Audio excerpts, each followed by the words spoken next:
Welcome back. Now let's go live to the United States. The country's vaccination rollout was once envious and lockdown restrictions lifted well ahead of other countries. Even with some of the population vaccinated, the Delta variant is wreaking havoc in some parts of the country. Now, at the same time, President Joe Biden's administration has taken the first step towards requiring foreign visitors to the United States to be vaccinated for COVID-19. Now, let's get an update. Our U.S. correspondent Simon Marks joins me now live. Simon, good evening to you.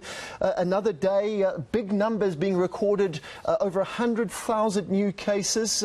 What are the updates across the country there now?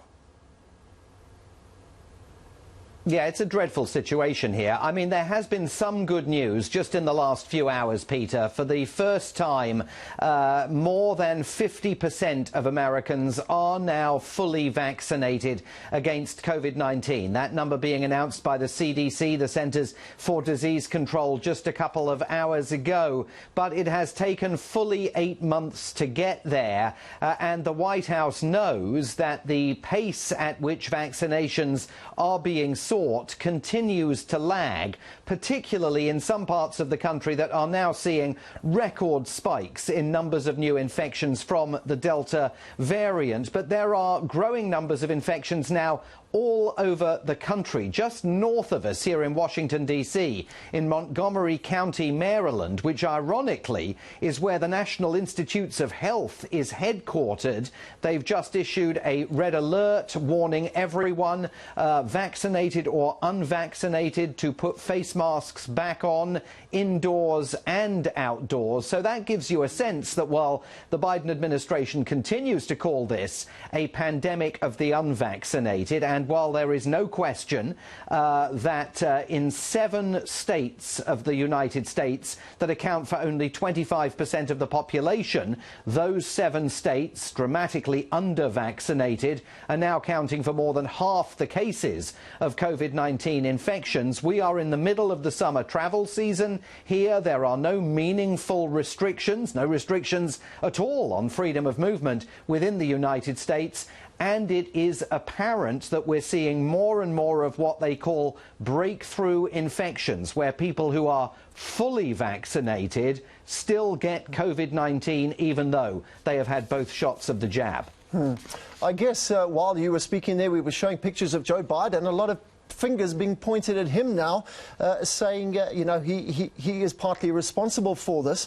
I just followed your Twitter timeline. It was quite interesting. You said another day when you wonder what it would take for Joe Biden to take his urgent warnings over COVID-19 to an audience in prime time. Has he not been that sort of out there in terms of his messages to the country?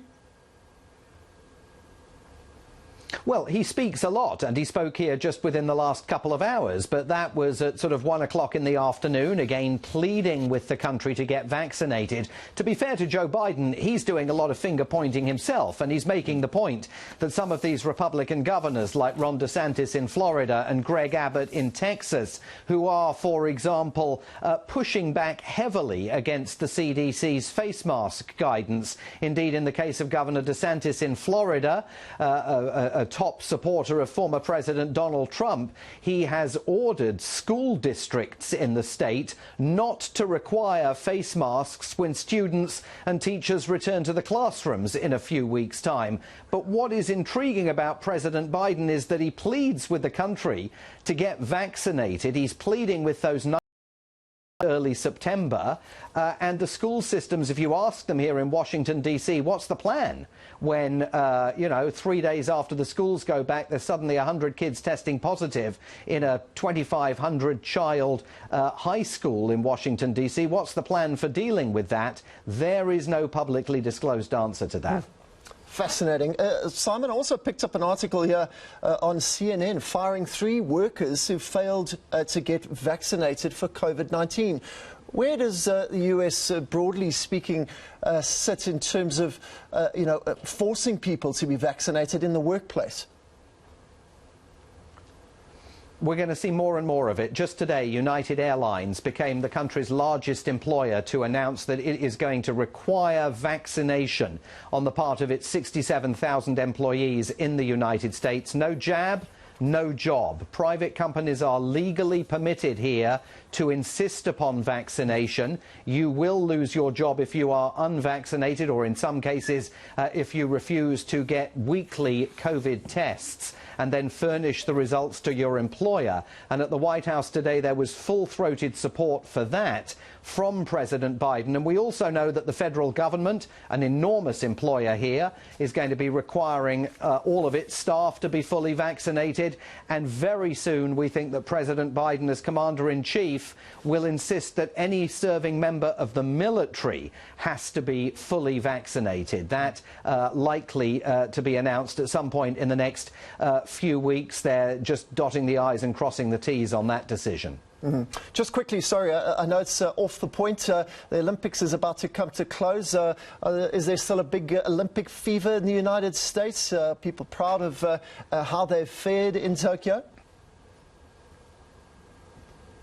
Peter, this is the country that literally can't lose at the Olympics, because if you turn on NBC, which is the television network carrying the Olympics here, they will tell you that America has won the Olympics because it's won more medals than China, regardless of the fact, I'm serious, regardless of the fact that 2/3 of the medals that the Americans have won are silver and bronze. The New York Times is now even in on this. Every day the New York Times publishes 2 medal tables. They publish the gold medal table, which of course shows China winning, and then they publish the overall medal table that shows the United States has won. So here's the tip for the South African team next time. If you just go and win like 100 bronze medals at the Olympics, you too can claim you're the world's #1.